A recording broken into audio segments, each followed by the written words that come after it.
Today I want to turn your attention to Matthew chapter 2 and the visit of what is often referred to as the wise men or the magi. Now, kind of a spoiler alert, don't mean to be a wet blanket on your images of Christmas, but many people have creches or manger scenes, and there are shepherds and there's also the three wise men. Well, first of all, the wise men or magi weren't there at the manger. That was just the shepherds. The magi come much later.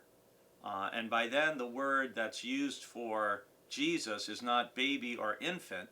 The word is child, for a young child.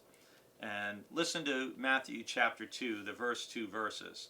In the time of King Herod, after Jesus was born in Bethlehem of Judea, wise men from the east came to Jerusalem asking, "Where is the child who has been born King of the Jews? For we observed his star at its rising and have come to pay him homage." Well, what do these verses tell us? Well, first of all, it says calling these people wise men is probably not appropriate because they're not very wise. In fact, you could unkindly say they're naive.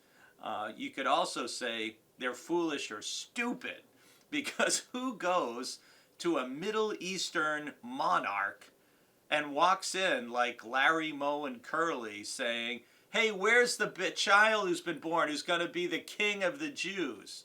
You don't say that to somebody who is murderously intent on holding on to power. It's also important to note that nowhere in this passage does it say that there are three of them. The number of magi or wise men are never mentioned. But part of what we have is this contrast because it's really a story of two kings. Herod, who's there in Jerusalem wanting to hold on to power. In verse 3, we're told that he is frightened, so he's kind of the frightened king. And then he calls for the wise men in verse 7, and he lies to them and tells them to go and search diligently for the child, and when you have found him, bring me word so I may also go and pay him homage. Well, now he's not the frightened king, now he's the deceiving king. And the wise men go, they find the house, notice it's a house, it's not a manger, where they saw the child with Mary his mother, and they opened their gifts, and there's three gifts, which is what leads to the tradition of there being three kings. And having been warned in a dream not to return to Herod, they go to their own country by another road.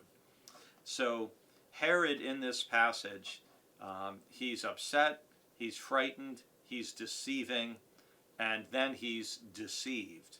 And one of the things about the birth story of Jesus is important to hold on to and remember is that God's incarnation could have come in any way to any people in any place.